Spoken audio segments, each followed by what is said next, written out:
Hey guys, Pete here with GIS Solutions. Today I'm going to show you how to use the Intersect tool in QGIS to find the intersect between two shapefiles.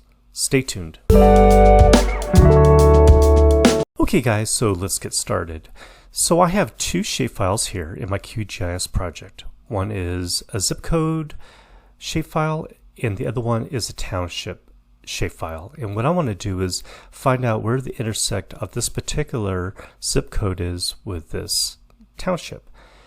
And before we get started, we always want to make sure that we have both of the shapefiles in the same coordinate system.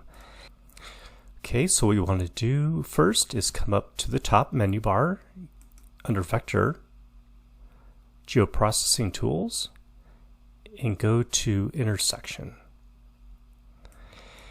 The input layer I want is my zip code layer first.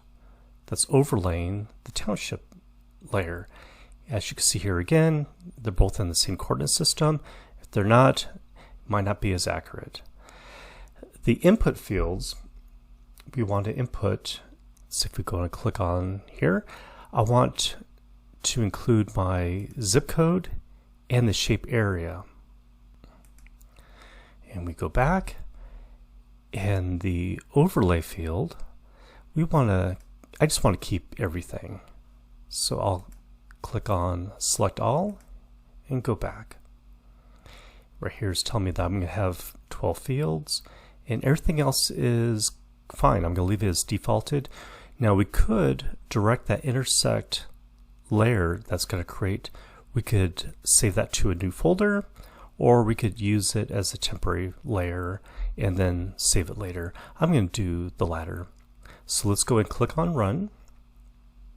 And it's a quick process, so I'll close. And here is the intersection of the zip code layer with the township layer.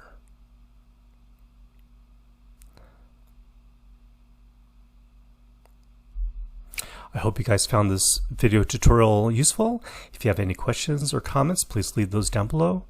Thanks so much for watching.